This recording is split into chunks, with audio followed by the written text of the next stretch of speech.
Sister Wives on TLC is now in its 20th season, and fans like me are just as confused as ever before. With more information that comes out, I feel like we are still confused and our heads are just spinning. So, today and this week, we're going to attempt to break down one of the most misunderstood characters in TLC history, that being the matriarch of the show, Miss Meri Brown.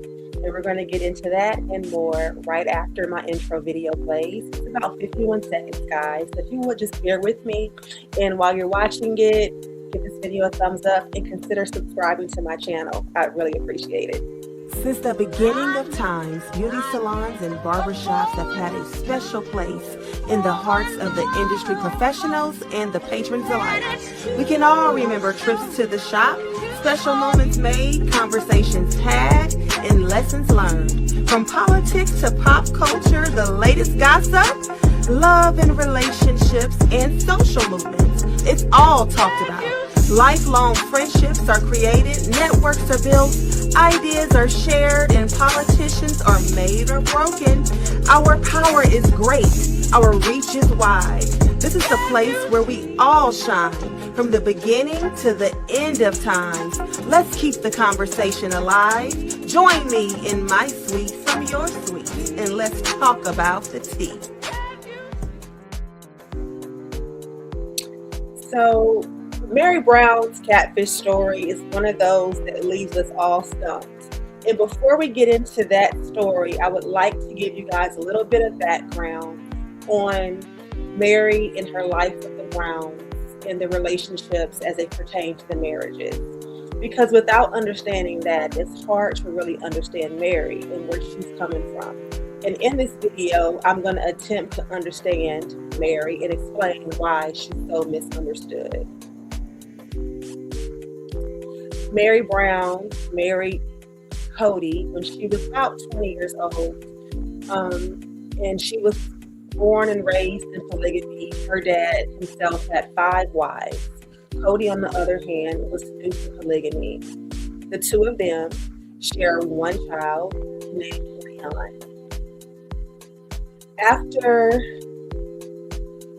So they got married. They were married for 3 whole years before Cody took on his second wife, who happened to be a guest at their wedding.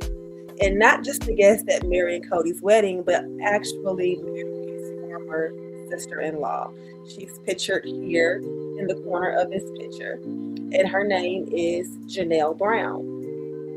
So 3 years after marrying Meri, Cody married Janelle Brown, his third wife. And they became a couple or a 3-person family. They always say they don't go weird and they don't do, it's at this point there would have been 2 marriages inside one family. It's not, they're polygamous, not polyamorous. There's a big difference, okay? So to this union, Janelle and Cody were 6 children born. 6. Meri has 1.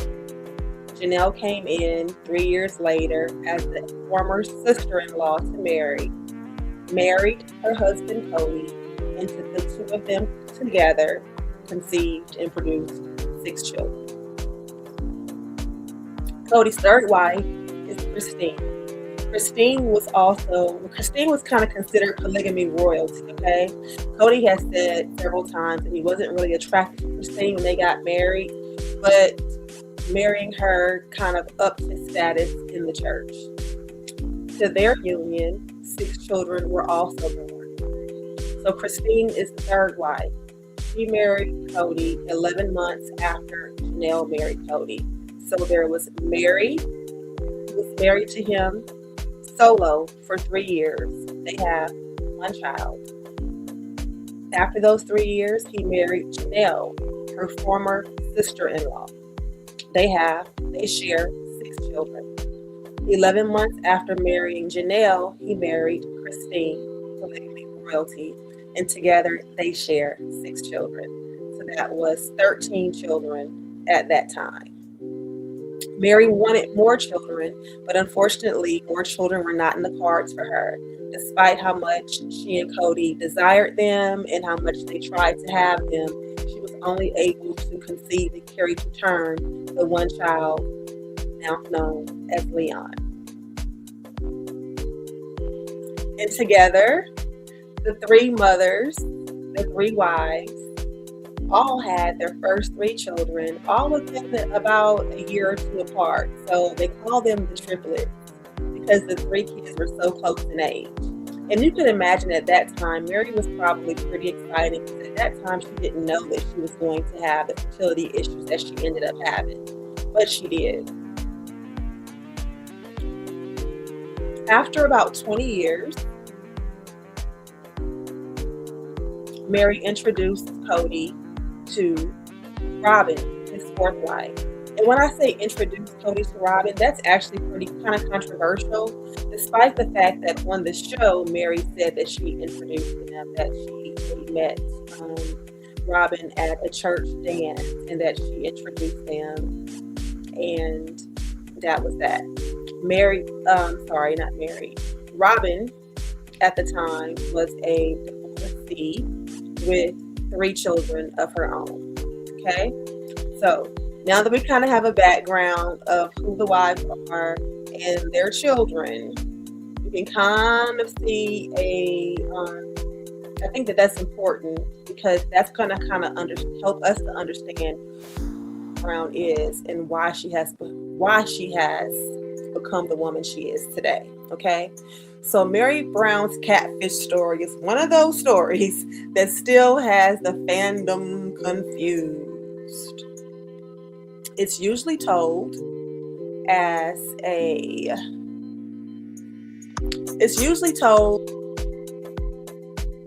cautionary tale about loneliness, deception, and betrayal. And while all of that is true, it's not the whole truth, because the catfish didn't happen in a vacuum. It was the final chapter in a much longer story. One about insecurity, power, control, and isolation. This is misunderstood. From first wife to catfish, the Meri Brown story. When Meri entered plural marriage, she entered as the first wife. And in polygamous culture,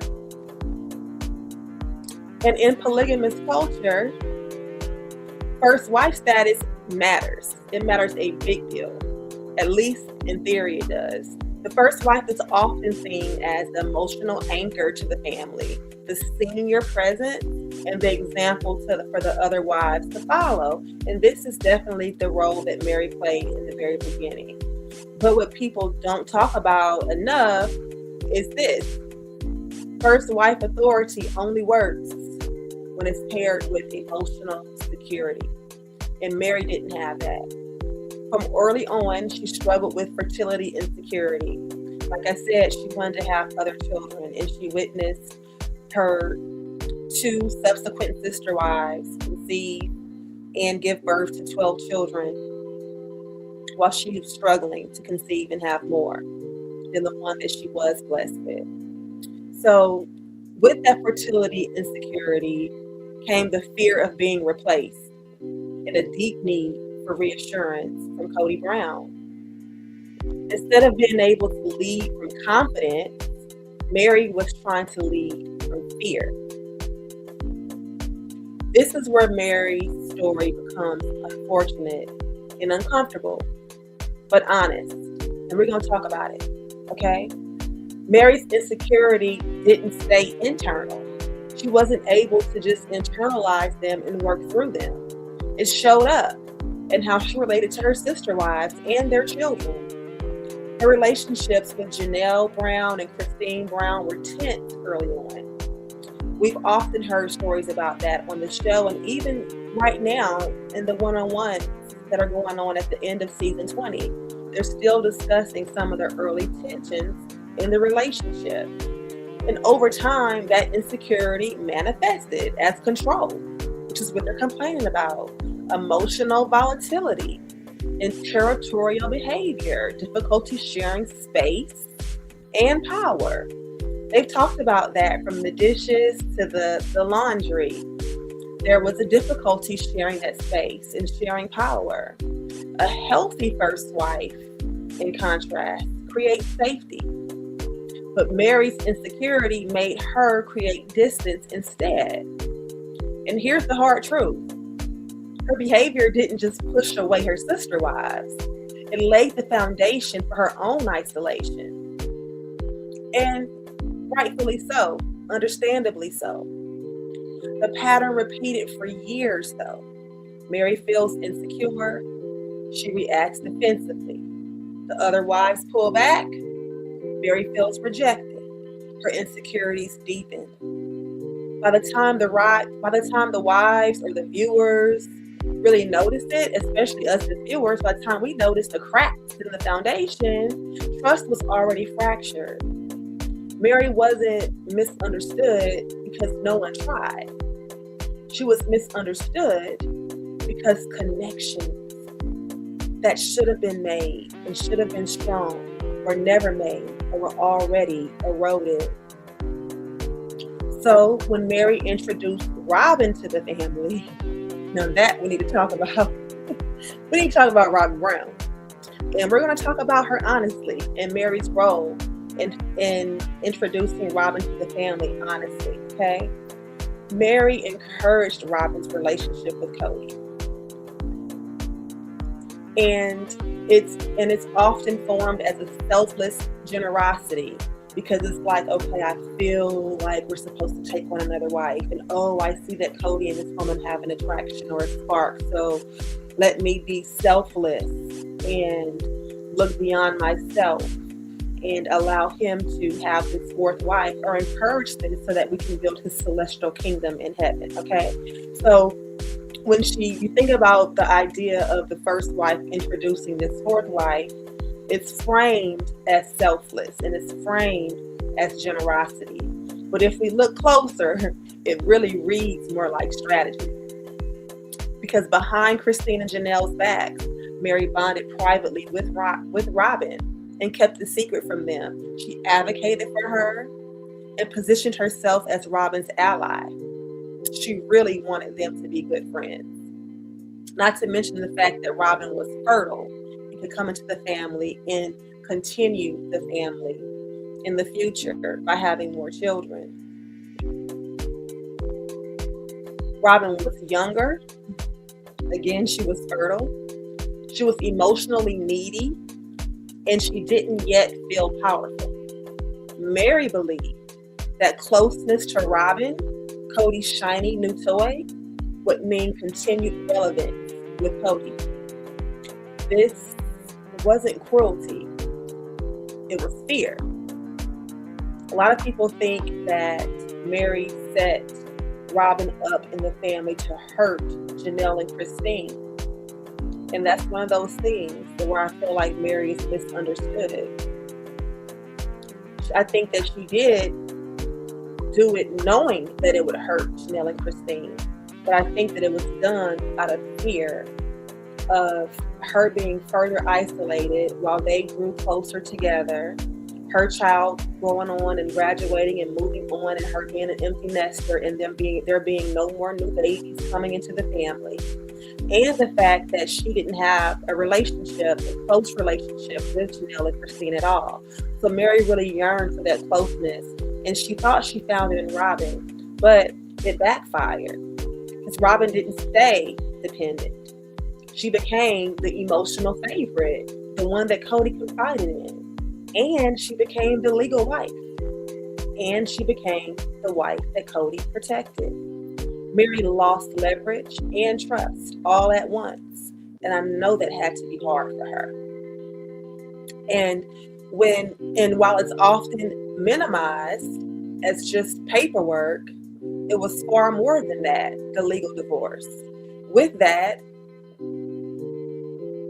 she lost so much. In 2014, Meri legally divorced Cody so that he could marry Robin and adopt her children.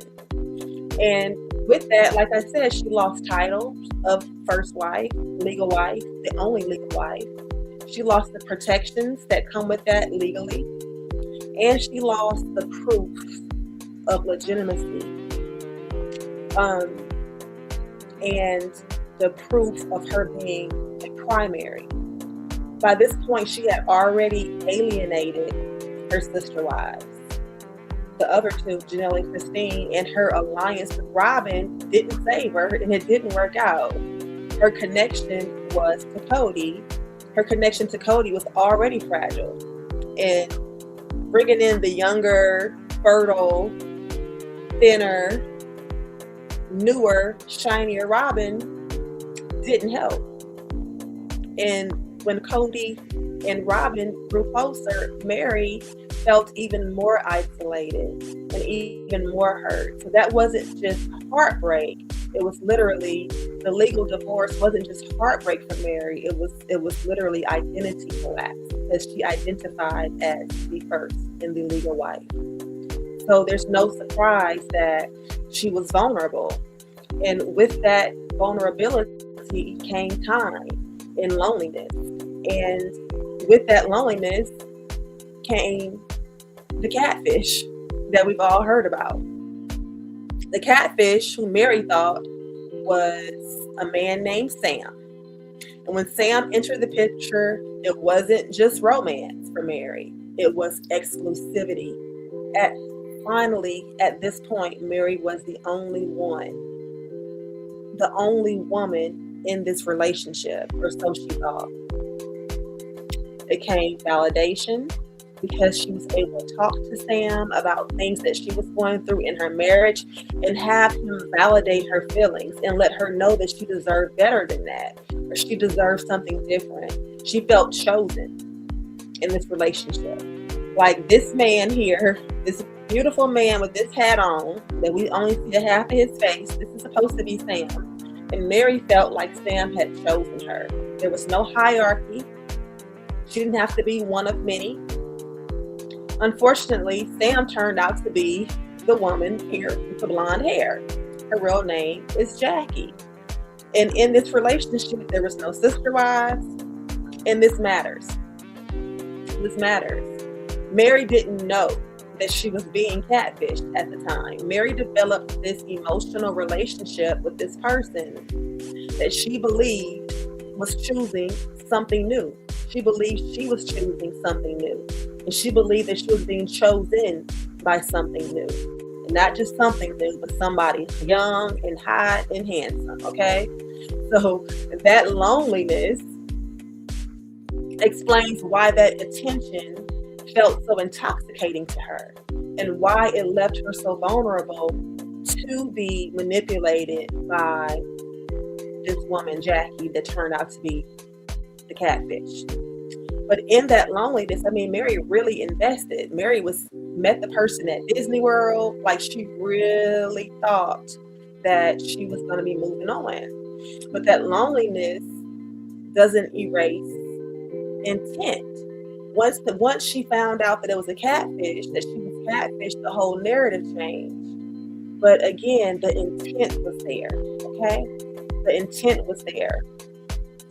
And there was messages that were leaked by this person. The only reason why the catfish was revealed to the public and the family is because once Meri found out that they were not who they said they were, and she ended the relationship, the person threatened to release the text messages and the pictures and the sexting and the voice messages.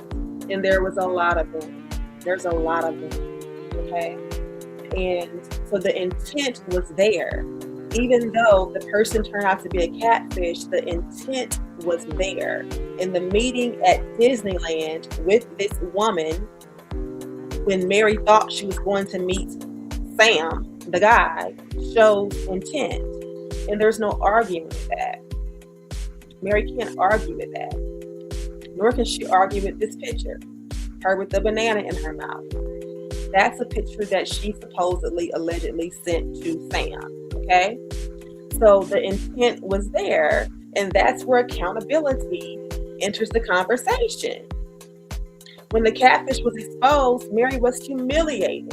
The messages and voicemails are released and sympathy poured in all over Sister Wives fandom. And rightly so, because deception can be traumatic. But here's where the story stalled. The narrative became, this happened to me. I was the target. I was targeted. I was vulnerable. I was lonely.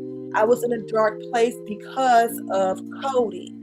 But was it really because of Cody? Or was it because you isolated yourself because of your insecurities around fertility? What was never said, though, was I was willing.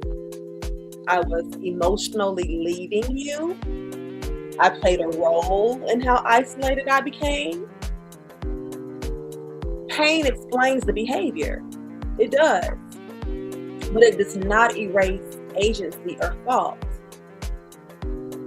And that's where Meri loses a lot of the fans. But she did find comfort in her friend Jen and some of her other friends too. So let's talk about her friendship with Jen Sullivan. Jen is not a villain. She didn't cause Meri's choices, but she represents something important.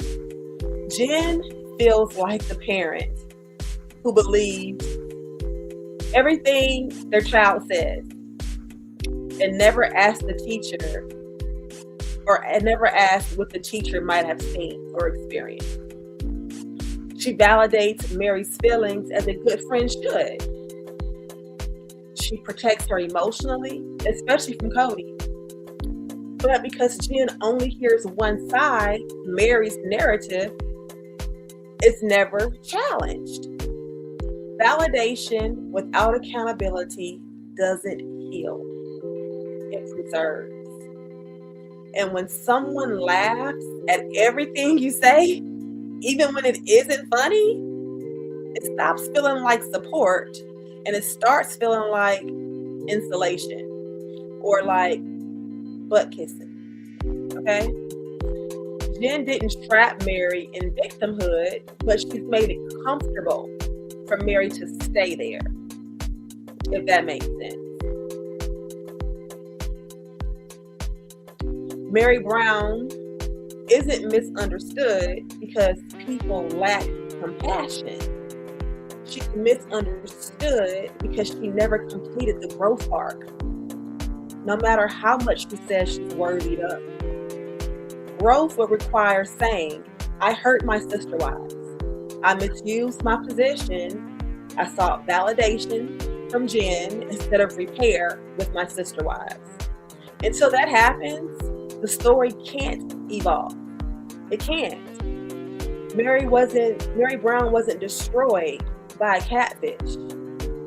She was shaped by insecurity. That insecurity turned into control. Control led to isolation. And isolation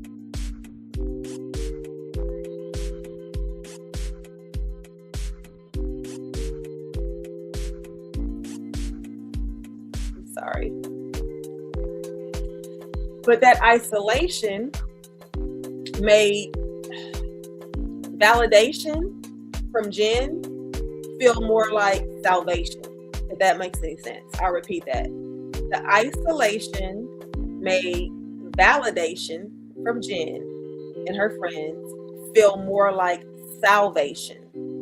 Because when you're by yourself and then the only people you talk to agree with what you say, you feel like you're validated and you feel like someone finally gets it and you finally exhale. But the truth of the matter is, are they telling you the truth? And if they're not challenging you and your behavior, you can't really grow. So the catfish didn't ruin Meri, though. The catfish exposed the distance that she had been standing in for years and that she created with her own insecurities. And that's where, and that's why her story remains misunderstood. And not just by the audience like me and you, but also by herself. So as fans of Meri and the sister wife fandom, let's hold Meri accountable, okay? let's call a spade and acknowledge or help Meri to acknowledge her intent with the catfish. And her intent was to leave Cody's ass. We all know that. Her intent was to leave Cody's ass. And after the catfish situation, it put Meri in a position where she was constantly trying to work her way back into Cody and the family's good graces. When all she had to do was just take accountability at that time and say, yeah, I wanted to leave you, but it turned out to be a catfish. So I can't leave you for him or for that person, but I'm still out the door because I'm not happy here. And all the abuse that we have seen Meri endure for the past 10 years as she's tried to work her way back into the good graces of Cody and the family would have been saved and she would not have had to endure that. But that's not Cody's fault. It's not his fault that the trust was broken and he was no longer interested in her in that way. Now, what he could have done was said, Meri, I'm not interested in you in that way, point blank period, and not have led her on. But the reality of it is that she wasn't happy and she has been not happy. And she could have and she should have done something about that 10 years ago and saved herself a lot more trauma and emotional abuse. And I would say financial abuse more than anything. She was abusing anyway, was financially, because Cody knew that he had no interest in getting back with Meri, but he continued to allow her to fund his lifestyle. To supplement he and Robin's lifestyle. The other ladies had their own jobs with the MLM. So I think that that's really what it was. That's where the abuse started. If there was any abuse at all, it's financial, and it started after the catfish situation. I don't consider that to be emotional abuse because that was a choice that Meri chose. She could have very easily have said, I don't like you anymore. I don't like my role in this family. And I'm out of here. Just like she would have been out of here if Jackie the catfish had actually been Sam. This whole conversation would be totally different, and the whole plot and narrative of Sister Wives would have changed 10 years ago if Jackie had have really been Sam. And until Meri can take real accountability for that, her growth will be stunted. And she can print all the worthy up shirts she wants, but she really won't be worthy of even wearing them. So what we're going to do is we're going to keep Meri in our thoughts and our prayers, and we're going to send her positive energy and just let her know that even if she were to take real accountability and to admit her intent in the situation, it would make her no less than a woman. It would make her no less than human, and it would make her no less than good-hearted. It would just make her more human and more honest, and it would allow her to free herself and really grow. So to Meri Brown, I know you probably won't ever see this, but if you did, we love you, Meri, and we just want you to really live the life that you're worthy of living. And that starts with you. And that starts with you taking accountability for how you treated your sister wives, the catfish situation, and your decision to stay for 10 years after it was revealed. I hope that you all who have watched this show or this episode to the end can understand where I'm coming from and can possibly relate and even have an opinion or two. If so, please feel free to drop it in the comments below. Don't forget to like this video and subscribe to my channel so that you can join me next time here in my suite when I post another wonderful video. Until next time, good night, beautiful people. Now the telephone's about to come on and I gotta catch that, but I'll be back.